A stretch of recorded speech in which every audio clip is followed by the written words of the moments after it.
parce que, Alors, d'accord. Ok. Bonsoir tout le monde. On va bien commencer cette nouvelle réunion enfin, rencontres, des rencontres d'Al-Moukhatabad. La revue que certains d'entre vous connaissent maintenant. C'est une revue qu'on publie depuis une douzaine d'années maintenant.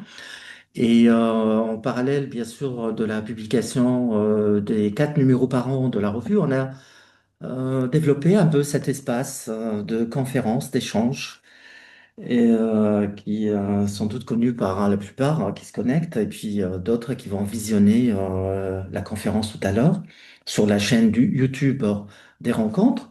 Donc, j'ai vraiment le plaisir ce soir d'accueillir un chercheur qui a fait des études en Suisse et qui enseigne maintenant à l'université de Brasilia au Brésil. Donc j'ai vraiment le plaisir de l'accueillir dans cet espace, dans ce séminaire des rencontres d'Al-Moukhatabad, et qui va nous parler ce soir du relativisme orbital et de la structure de la réalité et des fondements de l'éthique. Donc, merci Alexandre d'avoir accepté mon invitation de venir échanger avec nous vos recherches et présenter cette conférence. Et donc, je vous donne la parole pendant 1 heure, 45 minutes, 1 heure. Ensuite, on aura vraiment le plaisir de discuter avec vous sur des points, bien sûr, qui relèvent avant tout, de votre conférence. Et bien sûr, des sujets que votre conférence va stimuler en nous, va créer en nous. Donc voilà, c'est à vous la parole, Alexandre. Et d'accord, rendez-vous dans 1 heure pour discuter, enfin, et pour vous poser quelques petites questions. d'accord, je vous remercie. Alors, ça, c'est vraiment très important pour moi de parler dans un séminaire disons, très, très agréable en Si, Tunisie. Et, je suis ici au Brésil et puis j'aimerais aussi remercier mon ami Fabien Chang qui a fait notre contact. Donc, c'est à cause de ça que cette présentation c'est possible aujourd'hui. Donc, tout d'abord, les titres de ma présentation, c'est les relativismes orbital, les structures de la réalité et les fondements de l'éthique. Alors, il s'agit d'un sujet des trois branches de la philosophie. Relativisme orbital, c'est une thèse en logique. Les structures de la réalité, c'est plutôt dans les domaines de la métaphysique. Et les fondements d'éthique, c'est évidemment bah, de l'éthique. Donc l'idée de cette présentation, c'est que on peut voir dans la littérature, on peut voir dans les périodiques, on peut voir en fait partout que nous avons maintenant une très grande pluralité de systèmes particuliers de logique. Ça veut dire que nous avons en fait plusieurs logiques, des systèmes de logique qui sont fait dans un langage avec, disons, un côté syntactique, aussi un côté sémantique. Et à cause de ça, à cause du fait que nous avons cette pluralité de logique, il y a plusieurs philosophes de la logique qui défendent qu'il existe en fait le pluralisme logique. Le pluralisme logique, c'est l'idée, on sait que c'est l'idée de qu'il n'y a pas une seule logique, mais en fait, il existe, on peut trouver, disons, différentes manières de faire de la logique. Parfois, même les lois de la pensée ne sont pas absolument valables ou valides. Et dans ces cas, qu'est-ce qu'on a aussi? un type de pluralisme qu'il est un pluralisme, je dirais, plutôt faible parce qu'il est au niveau du système de logique.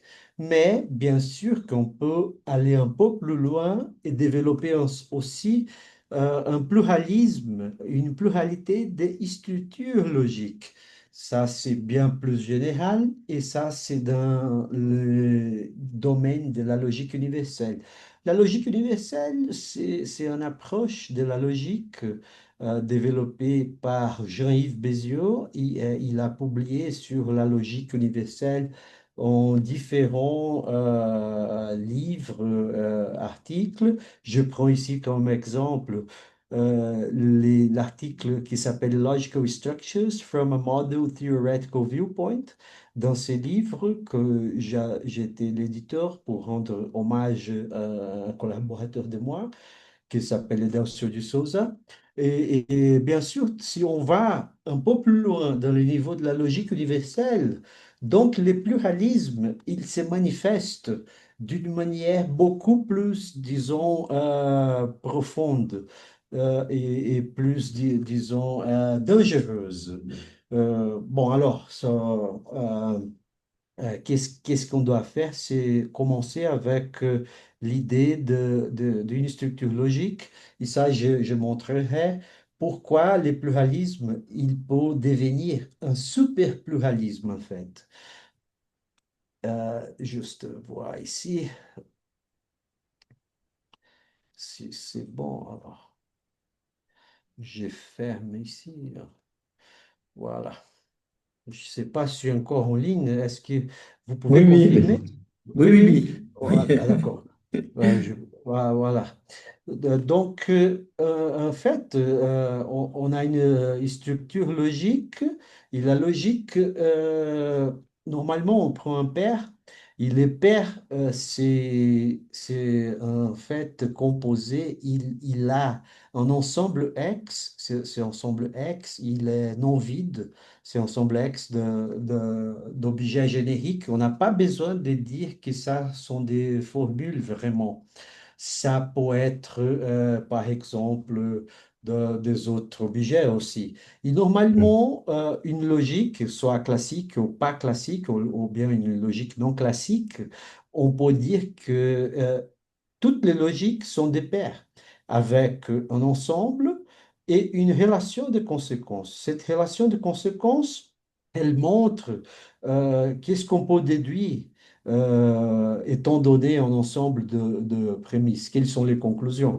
Et cette relation de conséquences logiques, elle est normalement un sous-ensemble d'un produit cartésien et ça, c'est très intéressant parce que normalement, cette relation des conséquences logiques, elle possède, disons, quelques restrictions, quelques axiomes qui sont responsables, en fait, pour caractériser la logique comme logique classique.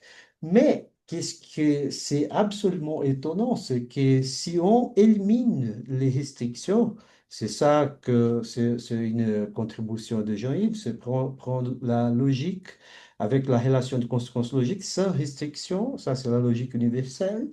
Et si on fait comme ça, on peut développer dans ces contextes, en conséquence, on peut développer le concept d'orbite d'une logique. Une orbite d'une logique, ici, c'est une métaphore, bien sûr, il ne s'agit pas d'orbite planétaire.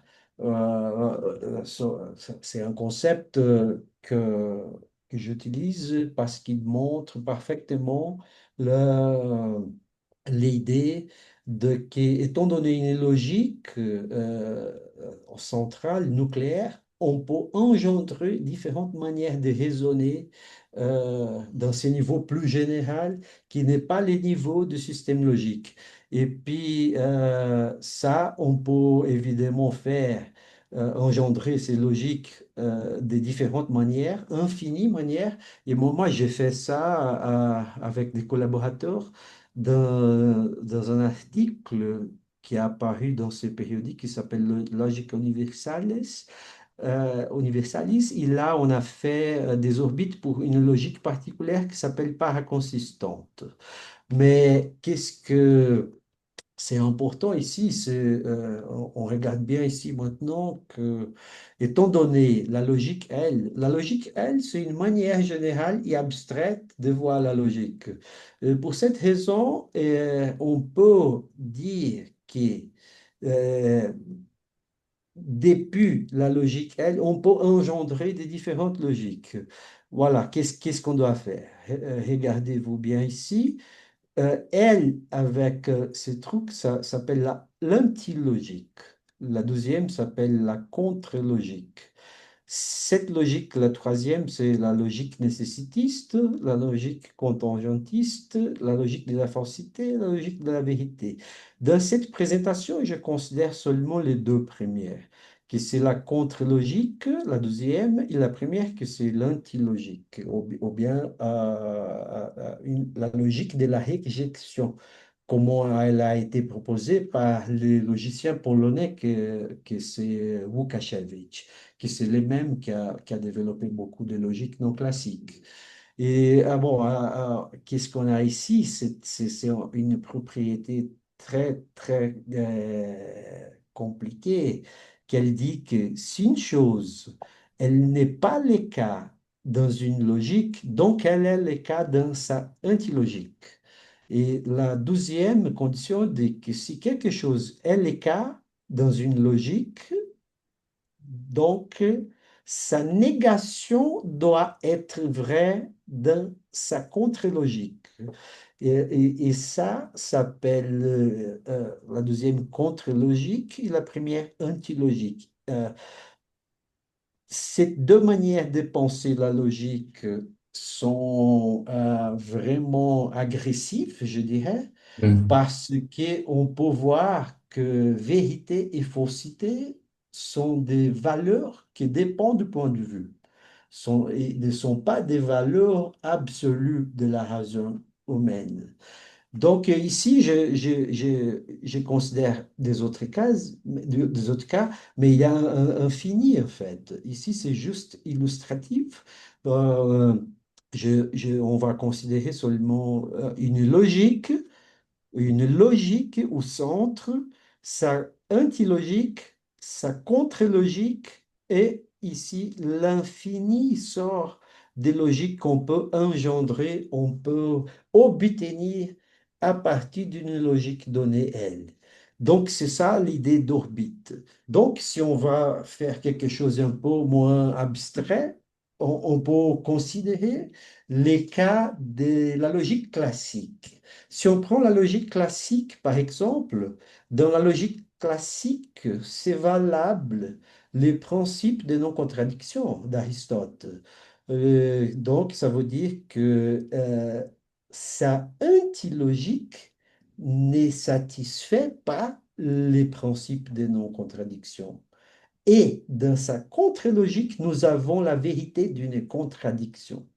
Finalement, qu'est-ce qu'on a? C'est que la philosophie, elle dépend d'une choix qu'on fait des logiques. Et si on fait métaphysique, si on fait éthique à partir d'une logique particulière, par suite, notre système philosophique, soit de métaphysique, soit d'éthique, il sera bien sûr développé de manière dogmatique.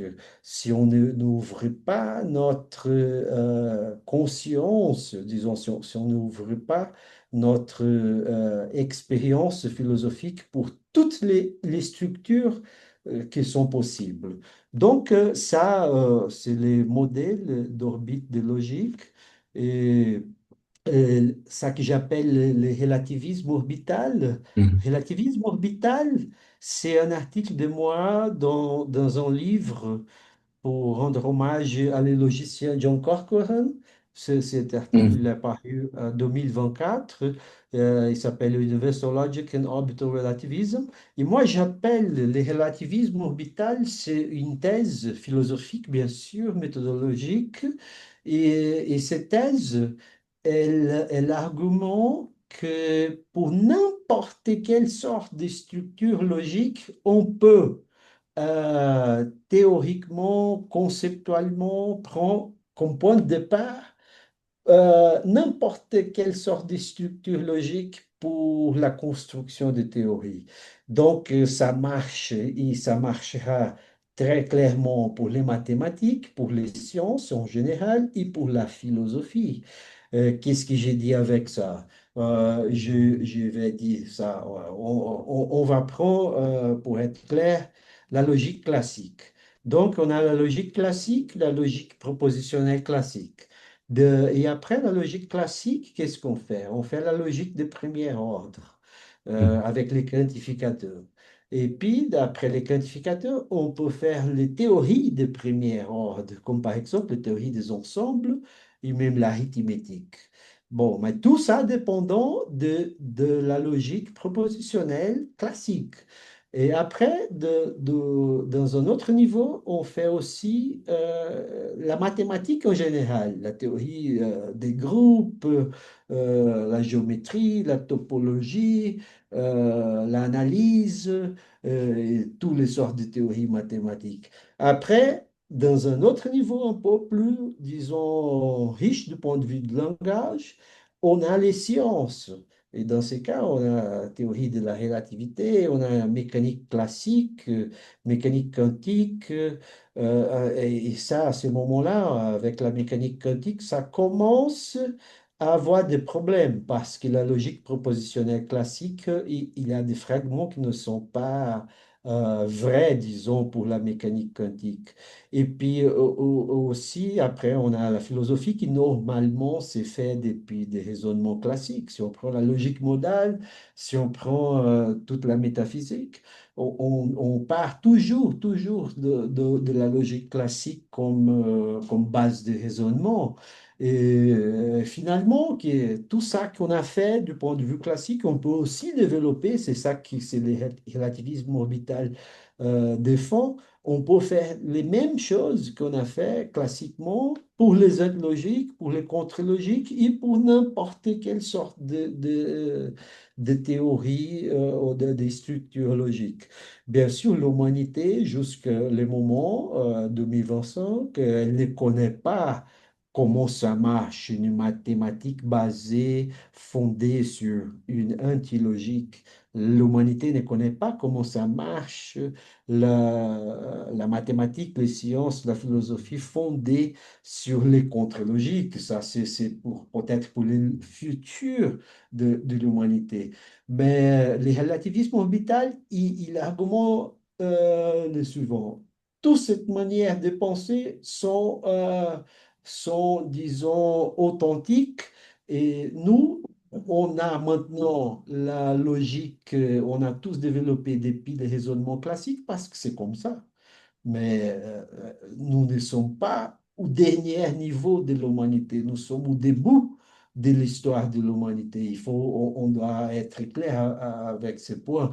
Et donc, maintenant, je montrerai comment on peut faire de la métaphysique, comment on peut faire, disons, un peu mieux, pas comment on peut faire, mais comment on peut introduire dans la métaphysique cette pluralité de structures logiques, pas la pluralité des systèmes de logique.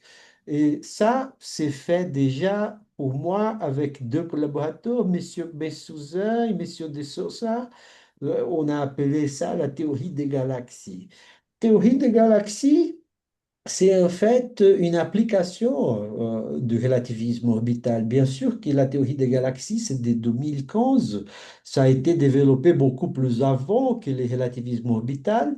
Mais après, j'ai vu qu'il y avait quelque chose de plus général, occulte, derrière des galaxies. Qu'est-ce que c'est la théorie des galaxies? La théorie des galaxies, c'est disons, une propositure de faire une métaphysique universelle.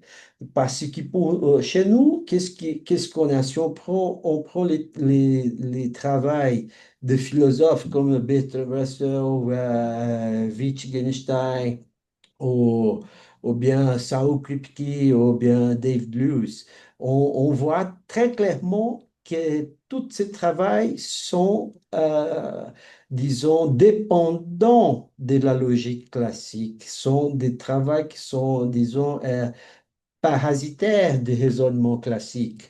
Et puis, qu'est-ce qu'on essaye de faire dans la théorie des galaxies, qui aussi, bien sûr, c'est une métaphore, n'est pas galaxie de l'univers, c'est des galaxies comme ensemble de mondes possibles.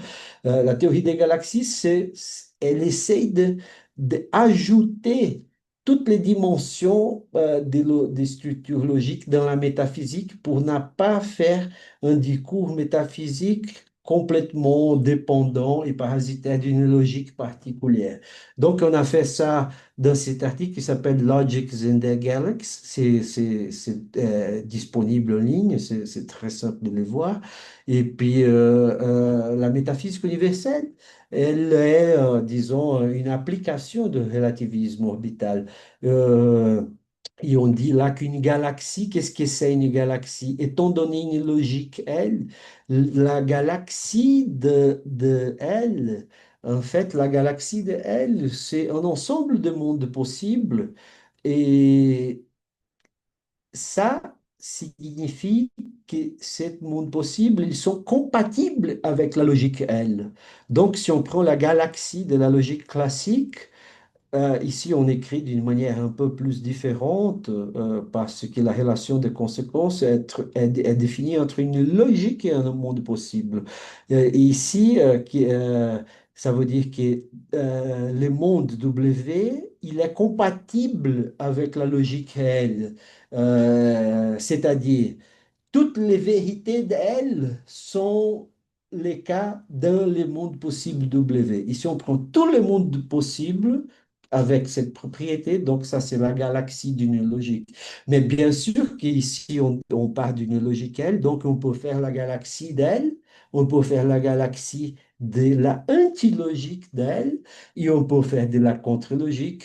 Donc, il y aura de cette manière une transformation, disons, très, très, très universelle que dans ce cas, on peut faire une métaphysique capable de supporter, disons, toutes les sortes de mondes possibles, avec les principes de non-contradiction, avec des contradictions, avec la réjection de le principe de non-contradiction.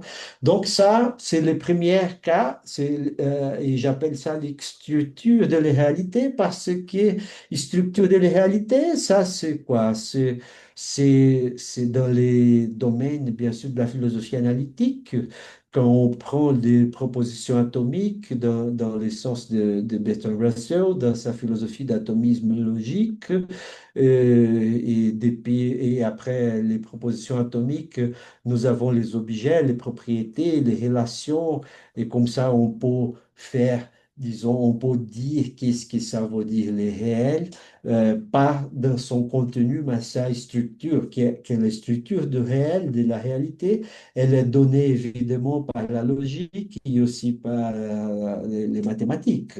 Donc, mais dans ce cas, on peut faire quelque chose beaucoup plus général quand on prend des galaxies. Et des galaxies, c'est très... on n'a pas développé beaucoup la théorie des galaxies. On a fait ça en 2015.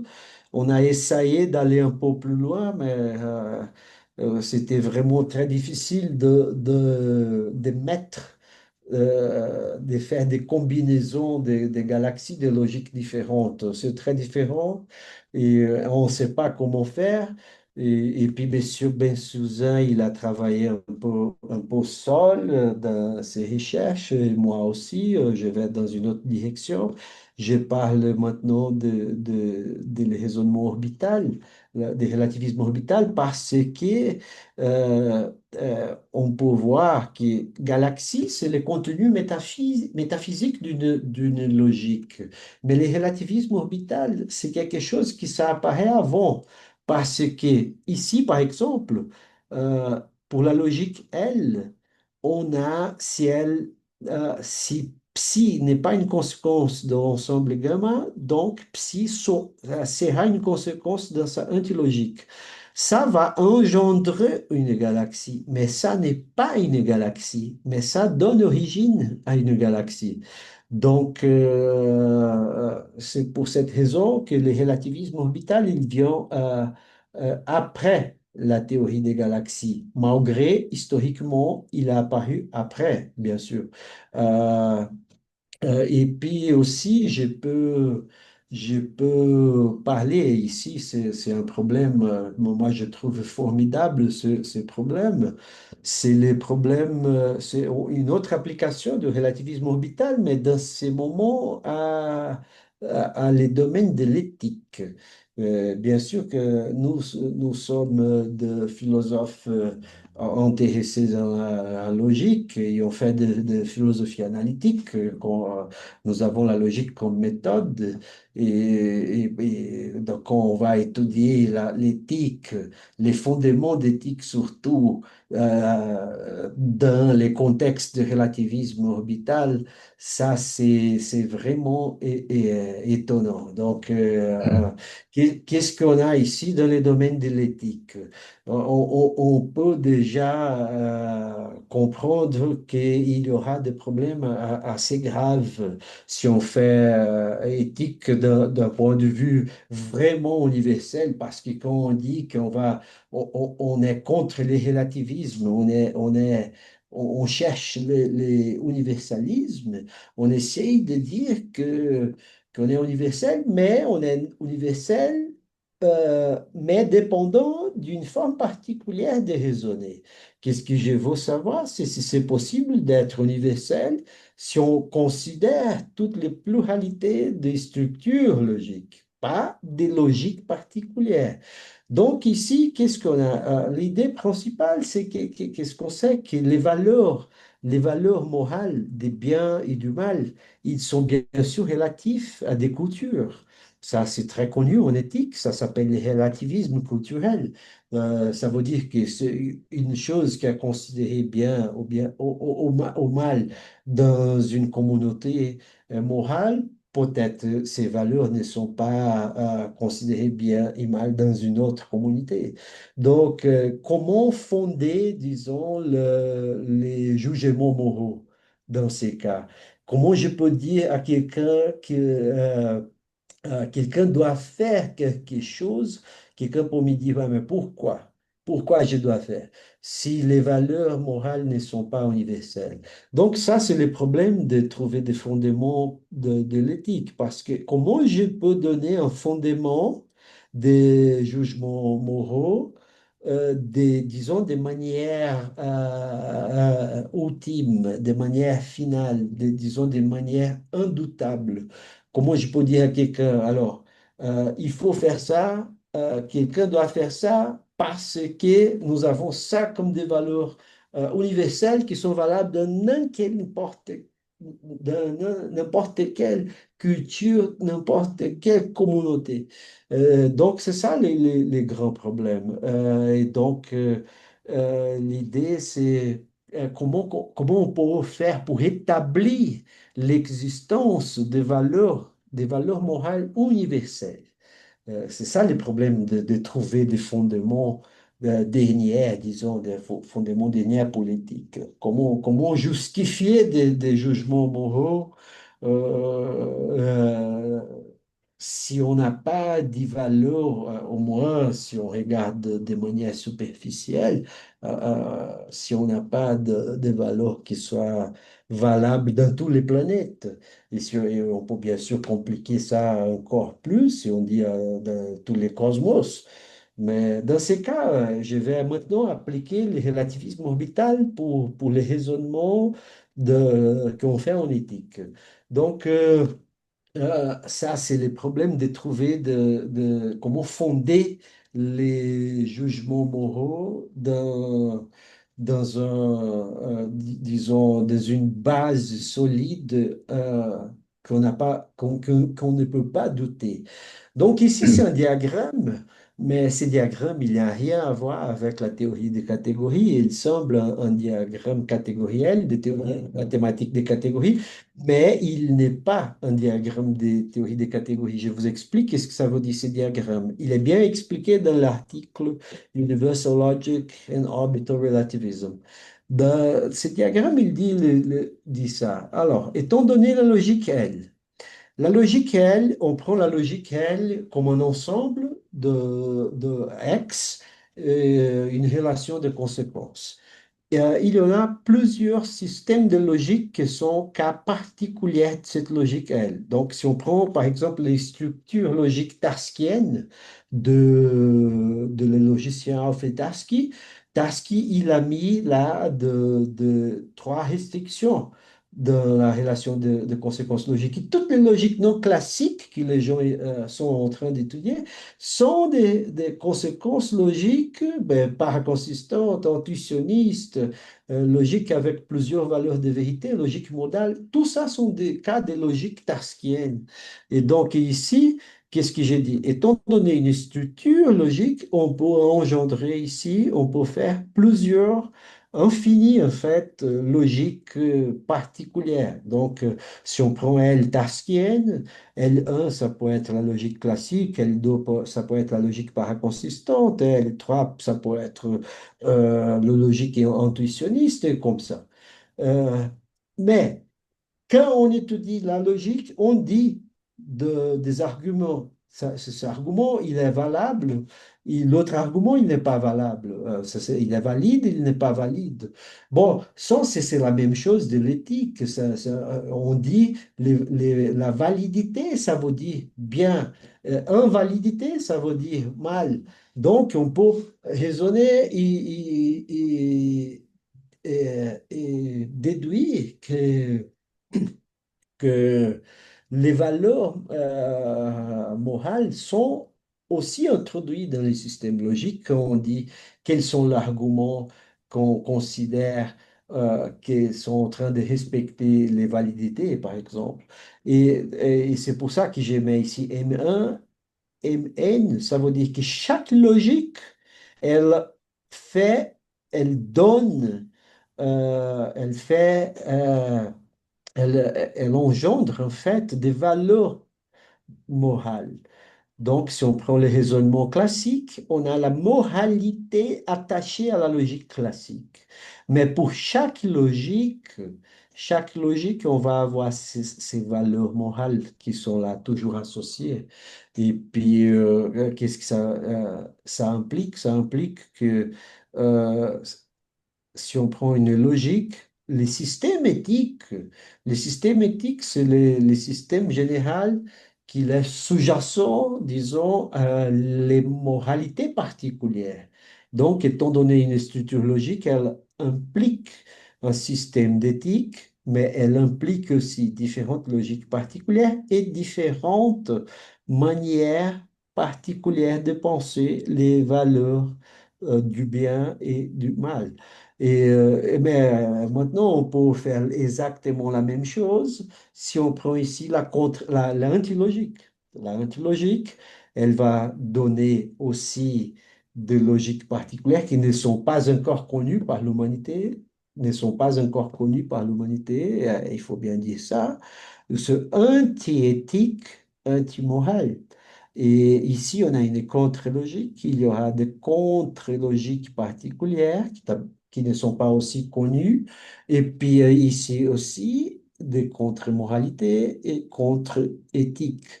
Alors, les ballons noirs, ici, ça veut dire les valeurs morales universelles que n'importe quelle sorte de raisonnement comprend, n'importe quelle sorte de structure logique comprend, on a cette valeur partout. Disons, valable. Il existe dans n'importe quel système de moralité. Ça, c'est les problèmes des fondements d'éthique. Résoudre les problèmes des fondements d'éthique, c'est montrer qu'il existe vraiment les ballons noirs. comment on peut dire qu'il existe vraiment les ballons noirs? Donc, qu'est-ce que le relativisme orbital il dit dans le cas de l'éthique, c'est que en fait, si on décide de faire, comme on a fait en métaphysique, la galaxie, et si on décide de faire, de mettre toutes les sortes de systèmes d'éthique dans un encadrement plus général, comprenant toutes sortes de logiques, ça sera vraiment très, très, très difficile de montrer qu'on a des fondements solides pour les systèmes éthiques. Et bien sûr, comme je viens de dire, ça c'est planétaire, ça veut dire, ça c'est dans les planètes Terre. Mais on peut, si on veut compliquer encore plus ça, on peut dire comment on peut faire ça dans l'univers, ou si on veut encore plus dans les cosmos, ou si on veut encore beaucoup plus dans les multivers. Parce que quand on dit quelque chose comme ça, on peut interpréter ça d'un point de vue ontologique, disons, ah, est-ce qu'il existe vraiment un monde réglé par les lois de l'antilogique? Est-ce qu'il existe vraiment un monde réglé par les lois de la contre-logique et des autres logiques? Ça, c'est une question très difficile, on ne sait pas. Mais on peut dire que si on ne trouve pas bonne cette interprétation, on peut dire que les contre-logiques et l'antilogique et les autres structures sont manières de voir le monde, qui ne sont pas dépendantes de l'existence dans la réalité, mais bien sûr on peut trouver des agents, des personnes qui ont une manière de penser très, très différente, et donc ça peut être une autre interprétation. Je sais que tout ça, c'est très, très, très difficile à suivre et à comprendre parce que le relativisme orbital, c'est quelque chose, euh, disons, vraiment, euh, vraiment ouverte à des discussions. Et en fait, je vous remercie de votre attention et c'est super. Je suis content avec ça et j'arrête C'est de partager les, voilà. Mer- Merci vraiment Alexandre pour surtout difficile, bon abstrait, c'est normal, mais surtout original, hein, ce qui nous fascine un peu, c'est un peu l'originalité de votre propos ce soir. Alors, c'est-à-dire, c'est un exposé qui remet sur la table ou qui met à plat beaucoup de choses en métaphysique, beaucoup de choses en éthique, beaucoup de choses en logique, oui, bien sûr, mais en philosophie. C'est un peu comme, je peux comparer, c'est même ce que a fait le Tractatus quand il a été publié, c'est-à-dire il a renversé beaucoup de choses en philosophie. C'est pour ça, c'est peut-être son côté à la fois subversif, votre travail, côté subversif, côté innovateur et côté originalité. Et puis c'est surtout ça, mais on a bien suivi votre exposé parce que vous avez un français clair, vous n'avez pas parlé rapidement, vous avez parlé avec une clarté. Qui m'a personnellement m'a beaucoup aidé à suivre votre raisonnement.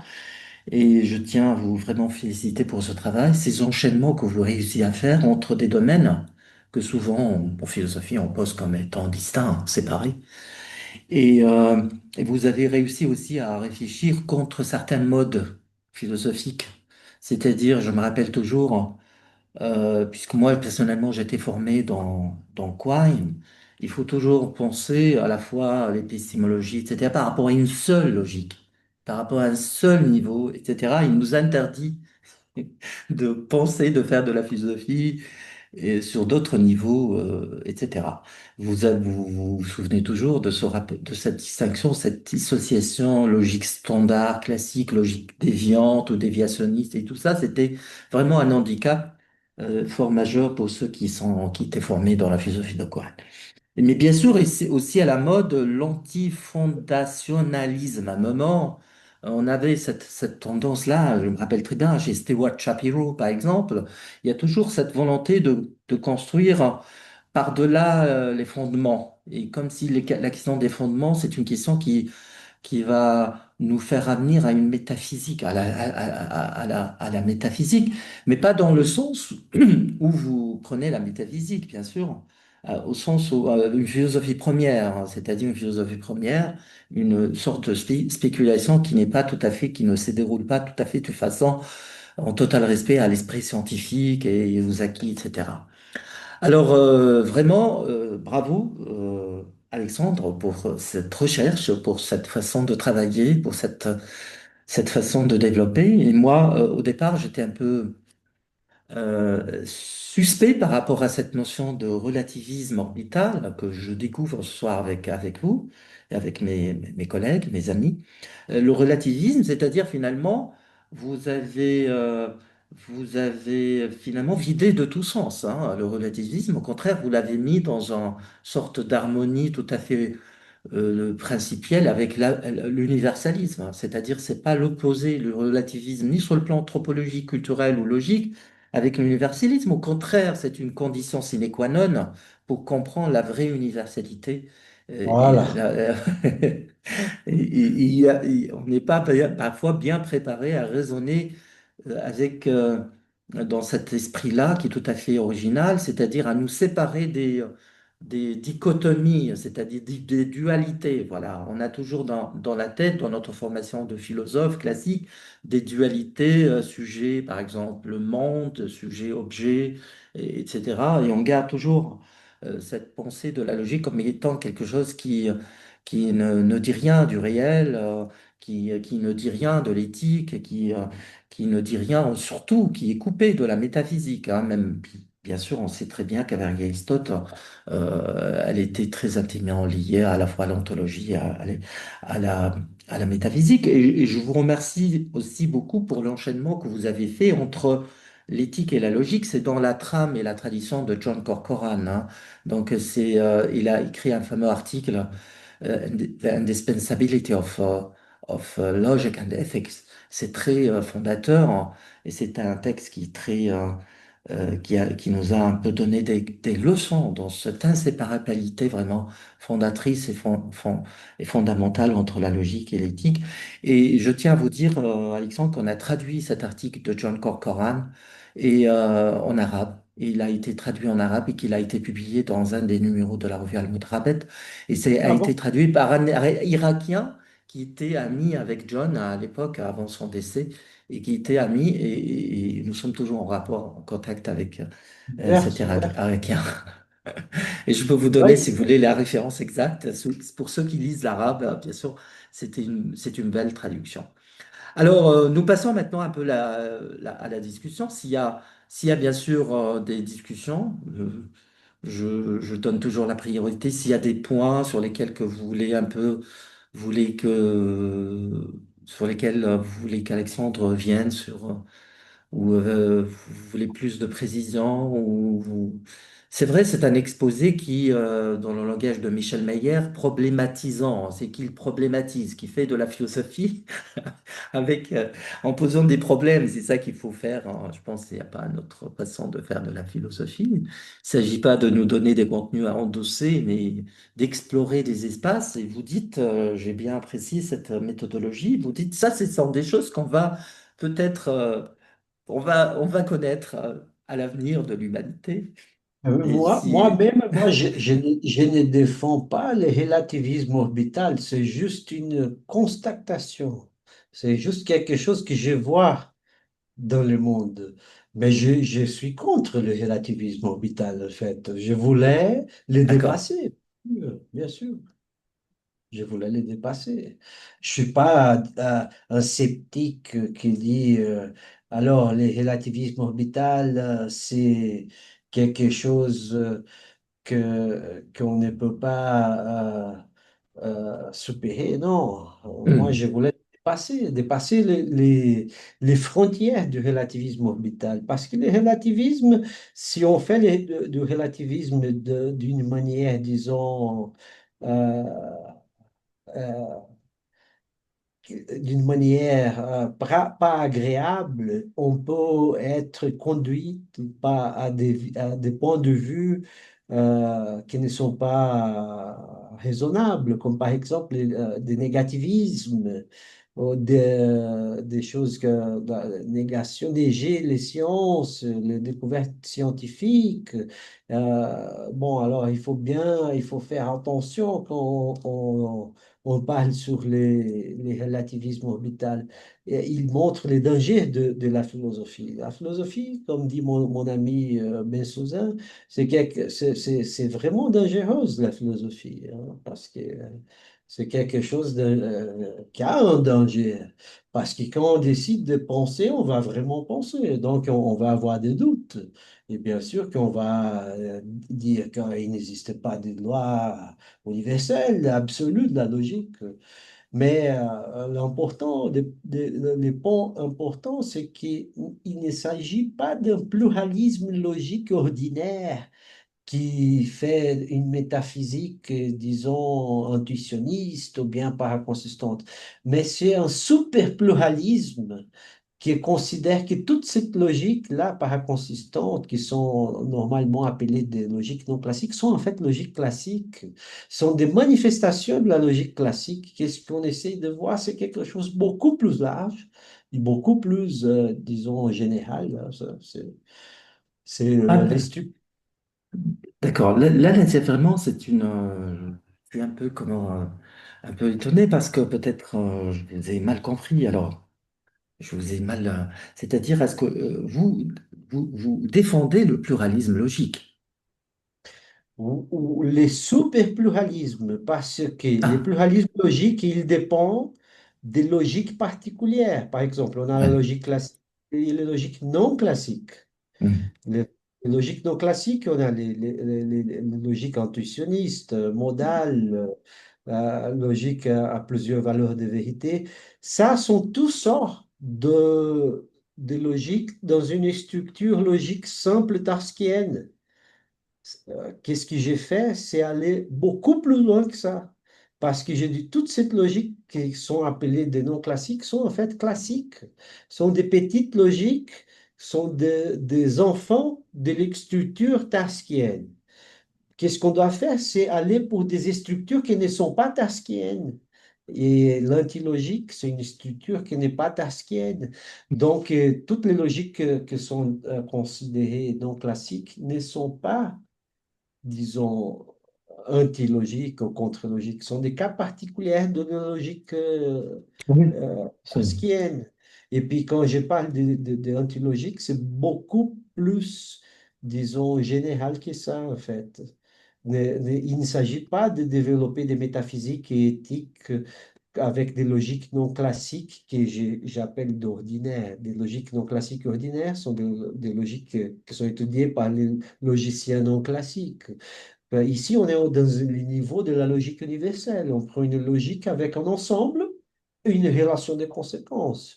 Quand cette relation de conséquences ne respecte pas les axiomes des tasks, donc à ce moment, je commence à travailler. Mais bien sûr, avant, il existe ces métaphysiques paraconsistantes, métaphysique intuitionniste de Damet, ou bien des métaphysiques d'Aristote que fait de futurs contingents, des choses comme ça. Mais tout ça, bon, moi, je pense que nous sommes au début de l'histoire de l'humanité. Ça, c'est quelque chose qu'on doit être clair. Nous ne sommes pas à la fin, à les destins. Nous ne sommes pas les choses les plus développées de l'univers, à mon avis. Nous sommes des enfants qui commencent à essayer de comprendre quelque chose. Mais notre niveau, c'est encore très, très, très, disons, bas. On est au début. Moi, je dis à mes élèves que nous sommes de la même époque d'Aristote. Nous ne sommes pas des contemporains, nous sommes de la même époque. Ça dépend du point de vue. Si on va vers l'année 5000, par exemple, qu'est-ce que les philosophes de l'année 5000 disons sur nous? Que nous sommes des contemporains? Non, nous sommes de la même époque, des philosophes de la philosophie ancienne. nous sommes tous les philosophes de la même époque qu'Aristote. Mhm. On est un peu plus, on sait un peu plus de choses, mais ça n'est pas suffisant parce que si on regarde bien, Mhm. on n'a pas beaucoup développé dans les réponses à des questions fondamentales. On développe beaucoup dans des petites choses qui sont des choses parfois qu'on n'a pas de relevance vraiment. Mais qu'est-ce qu'on sait vraiment sur la mort, sur les structures d'univers, sur des questions philosophiques très dures? On sait presque rien. Mais les gens, ils disent, ah, la philosophie, elle a beaucoup développé. Pas à mon avis. Pas à mon avis. Bon, c'est une, oui, c'est un sujet à débat, parce que vraiment, ça dépend Voilà, c'est comment. un C'est un peu débat. un sujet de philosophie des sciences, je dirais. Ben, on est dans le même paradigme alors qu'Aristote. Où, on est sorti du, Voilà, on voilà. est dans un autre paradigme. C'est-à-dire, il y a eu entre nous quand même, et c'est Russell qui a dit ça entre autres, c'est-à-dire oui, entre nous et Aristote, il y a eu beaucoup d'avancées, à la fois techniques, ce que nous sommes en train de vivre dans ce que nous appelons la révolution numérique. Elle est tout à fait, je pourrais dire, méconnaissable d'Aristote et des Grecs et d'autres, des classiques au sens du même 17e, etc., même des Lumières, 18e, 19e, avec le commencement de l'industrialisation, etc., et toutes les découvertes faites au 19e, même par rapport à tout ça, aujourd'hui, nous sommes dans une ère tout à fait euh, nouvelle, hein. C'est l'ère du numérique, hein, et de l'intelligence artificielle. Et bien sûr, on est au début de ce cheminement et on est bien sûr encore dans l'enfance. On est Ouais, encore ouais, dans... ouais. C'est parce qu'il y Ouais, a ouais, toujours... tout à fait. on va peut-être reposer beaucoup de questions et les aborder autrement. Et nous avons bien sûr besoin tout d'abord de changer notre vision, notre regard. Et ça ne peut être fait que par la logique, bien sûr, hein. Euh, et je ne sais pas s'il y a d'autres questions. Est-ce qu'il y a des questions?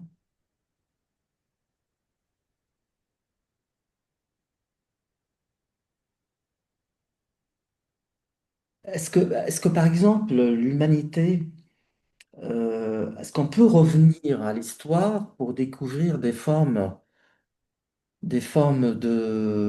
réflexions apologiques qui peuvent être investies de nos jours? C'est-à-dire l'idée de l'universalité idéologique, elle est toujours projective ou programmatique, ou bien elle est aussi rétrospective. Est-ce qu'on peut, par exemple, revenir sur certaines étapes de l'histoire de la raison humaine, de l'humanité, pour découvrir que peut-être il y a eu des expériences de pensée, des perspectives de restructuration de la rationalité logique qu'on peut investir, ou bien l'humanité, il y a comme une sorte de développement linéaire de son intelligence et de sa rationalité que toujours on avance vers l'avenir et puis on explore de choses qui ne sont pas rétrospectivement connues. Bon, à mon avis, jusqu'à maintenant, c'est très, très linéaire. Mais je pense que l'humanité, elle va avoir des chemins à choisir. Surtout maintenant que nous avons naissance de l'intelligence artificielle, l'humanité, maintenant, elle est dans une sorte de carrefour où on ne sait pas qu'est-ce qui va se passer. Ça dépend du développement technologique qui est bien sûr fondé sur les sciences, mais on ne sait pas parce que l'humanité, elle peut rester dans un état de développement. Disons que la technologie du futur sera beaucoup plus développée que la technologie du monde présent. On pourra trouver aussi un scénario de régression dans les cas des guerres, des choses comme ça peut détruire l'humanité et faire notre intelligence et système technologique réduire à des niveaux, disons, très bas. Et on peut rester comme on est maintenant, sans développement. Donc, on va choisir. Je viens de mettre sur l'Internet un article qui s'appelle les Structural Levels of Technological Development and Their Consequences, qui parle exactement sur les futurs possibles d'humanité. La raison, bien sûr, elle vient, elle se développe de manière linéaire. Mais on ne sait pas qu'est-ce qui va se passer dans le futur. Ça peut, il y a une quantité assez grande de choses qui peuvent se passer avec cette espèce humaine Comme qu'on dans ne le sait pas. passé, comme dans son histoire. Il y a eu beaucoup de Dans l'histoire, bouleversements. voilà, voilà. Et c'est qui décide des schémas à choisir? C'est-à-dire pour un peu politiser, socialiser, c'est-à-dire pour être dans une approche sociologique ou bien politique. C'est qui décide? Est-ce que pour qui va opter pour les schémas à choisir et Voilà qui ça. vont être décisifs? Sont eux qui ont le pouvoir, sont les gens qui ont le pouvoir, les gens disons, qui contrôlent les planètes. On sait bien qui ils sont, mais euh, c'est la culture qui domine, qui décide. Mais normalement, il faudrait vérifier l'autre côté de l'histoire aussi, hein. On ne peut pas voir seulement un côté de l'histoire. C'est très difficile de dire, mais maintenant on sait qu'on est dépendant de plusieurs valeurs qui sont bien sûr les valeurs de ceux qui ont le pouvoir global, planétaire, et qu'on contrôle les planètes. Voilà, et puis ce sont eux les responsables pour décider les schémas du planète.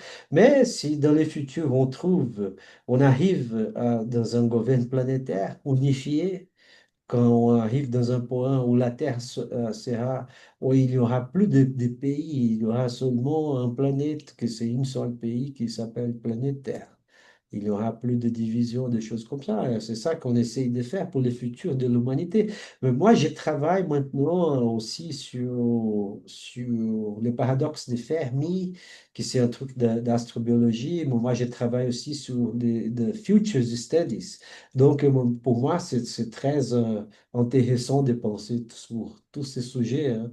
Moi, j'aime bien penser sur le futur de l'humanité. Moi, je me considère un futuriste, mais Mhm. aujourd'hui, j'ai fait quelque chose sur philosophie, en fait. Mais si on fait le futurisme, je vais vous transmettre l'article que je viens de mettre sur l'Internet, mais il est en préprint, il n'est pas publié, il n'est pas officiel, Mhm. pas de peer review.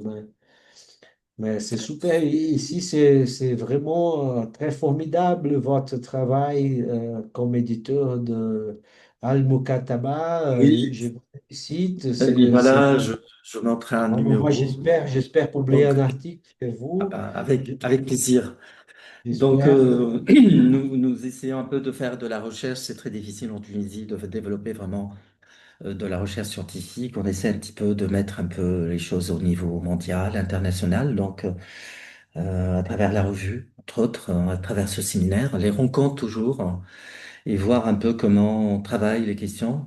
Par exemple, notre enseignement de la logique en Tunisie, toujours, bien sûr, très restreint à un petit aspect classique. Et on n'arrive pas vraiment à bien développer des formations de logique assez poussées. Et on ne fait pas vraiment de la recherche. Nous sommes beaucoup de gens qui s'intéressent à la logique arabe classique. Je ne sais pas, comme par exemple, entre autres, il y a Shahed Rahman que vous Ah, connaissez. Oui, il essaie un petit peu de travailler un peu la logique dialogique et tout en travaillant est-ce sur la... qu'Amirouche, il est tunisien aussi, Amirouche, non? Ça, Amirouche, il est algérien, je crois. Amirouche, Algérien, ah non, Algérien. Il est en Estonie actuellement. Il est enseigné en Estonie. Hier soir, j'ai vu un film de Tunisie je voulais connaître plus la culture. J'ai vu un film tunisien, ouais, ouais, ouais. Je Oui. sais pas comment il Et s'appelle en c'est français. C'est Les c'est un Divins. Non, documentaire non, ou un non, un film? Un film. film, Il d'accord. s'appelle en français. Je ne sais pas comment il l'appelle. En portugais, c'était un divin en Tunisie. Un divin, Un divan? l'élite, Ah, un un divan, divan, oui, un divan en un Tunisie. divan, Ah un bah divan. j'avoue que je ne connais pas là tout de suite un J'ai vu peu ce pas film hier d'Avalokite, soir parce mais que je voulais voir quelque chose sur la Tunisie. Et j'ai dit à ma femme, on doit voir ce soir un film sur la Tunisie. ah c'est un film qui est projeté au cinéma. Non, mais, oui, oui, mais je viens à la maison, bien sûr. Ouais, ouais. D'accord. Ah, d'accord. Bah pourquoi pas un jour on pourra nous rencontrer en Tunisie. Je travaille avec des Nord-Africains, c'est Marocains, Algériens surtout, et on a à Super, ouais. l'université Alger 2 sur un grand colloque à la fois de logique qui va développer un peu des axes de recherche et puis sur des logiques un peu logiques classiques, non classiques, etc. Et espérons ce projet va aboutir et on aura peut-être l'opportunité de vous inviter à venir en J'espère. Tunisie et puis Et, partager avec nous. et comment je fais pour savoir sur les rencontres d'Almo Kataba? Comment je fais? J'aimerais recevoir les listes de conférences, de présentations Oui, que vous... tout simplement, je vais vous envoyer la chaîne YouTube des rencontres. Nous avons eu 64 conférences jusqu'à maintenant. Et on va bien sûr ajouter votre conférence ce soir. Et Ah, super. toutes les conférences sont visibles, hein, c'est-à-dire peuvent être consultées sur la chaîne YouTube des rencontres. Je vais vous envoyer le lien. Est-ce Et qu'il y a une liste de diffusion de Almo Kataba pour savoir sur les conférences futures? oui, oui.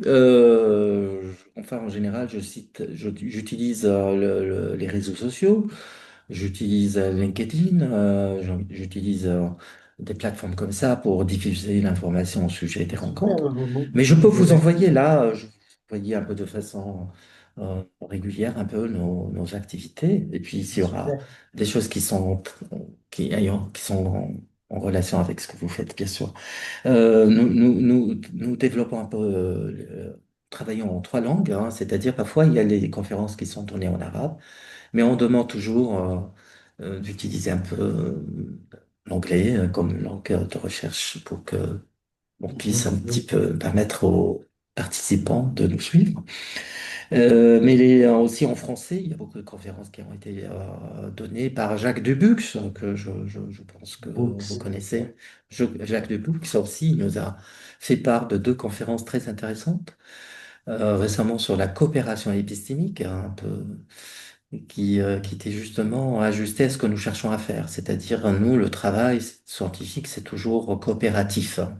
C'est toujours dialogique et coopératif, et c'est comme ça comme ce soir avec vous, Alexandre, on est sorti vraiment enrichi par beaucoup d'idées, par beaucoup d'hypothèses de travail.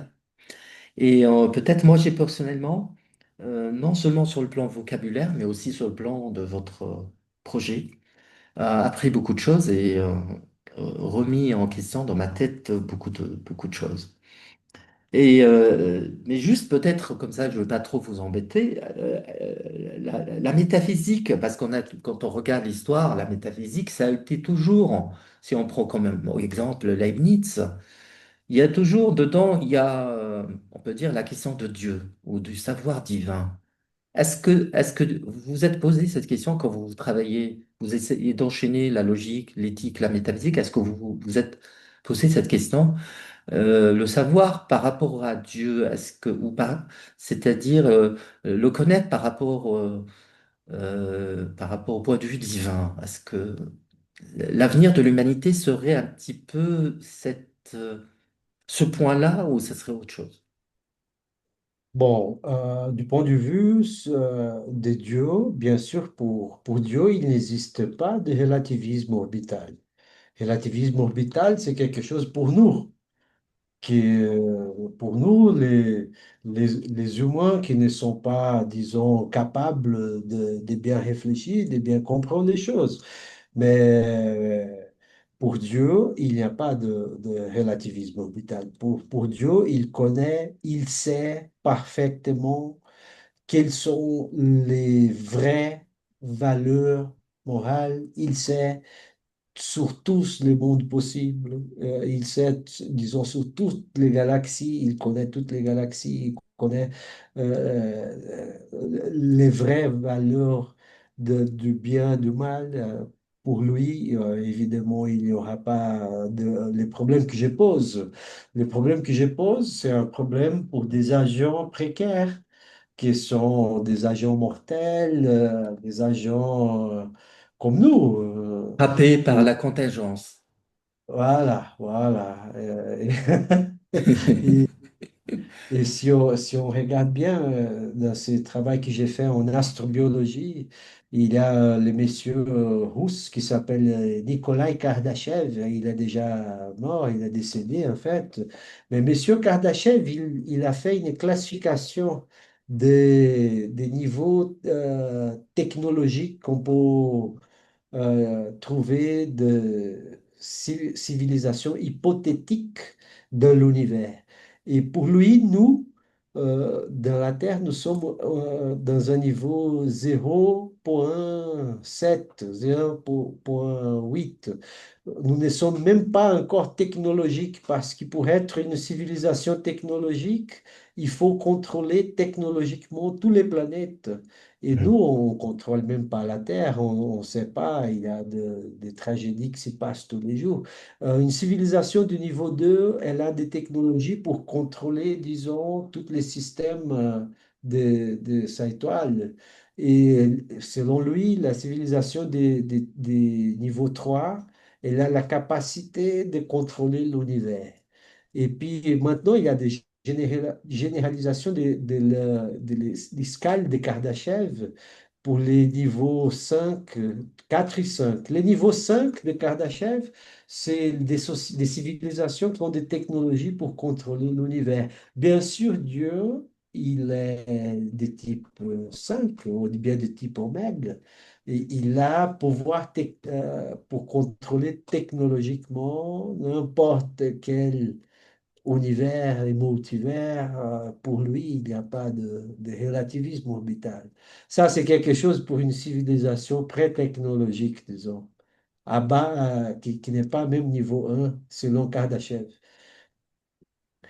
Les Alors, calculs, pardon, les calculs qui oui, dit que nous sommes 0,7, ça a été fait pour Carl Sagan. Carl Sagan. Les cosmologues là, de la série Cosmos, de livres Cosmos, une escale de Kardashev, c'est super, c'est un truc formidable pour penser le concept des dieux comme une civilisation de type oméga qui contrôle technologiquement tout qui existe et inexistant. bon, toute dernière question. Est-ce que le problème, c'est plus l'univers? C'est-à-dire l'homme, il doit aller vers l'univers, connaître et sortir de ça, de ce paradigme qui nous retient toujours à Aristote, aller vers autre chose, vers beaucoup plus de... Mais est-ce que le problème, c'est pas ça, en vérité? Le problème, c'est l'homme, c'est-à-dire les humains, dans leur façon d'organiser leur planète, de protéger leur vie entre eux et de se rapprocher parce qu'ils composent une seule humanité, l'humanité. Voilà. Le problème le plus compliqué, c'est le fait, peut-être nous devons revenir à Hobbes, c'est-à-dire que nous devons cesser de nous regarder comme des loups qui menacent les uns les autres, mais qu'on va vers vraiment vers une bonne connaissance de nous-mêmes, dans la coopération et dans beaucoup de choses qui sont bien sûr de nature morale et éthique. Voilà.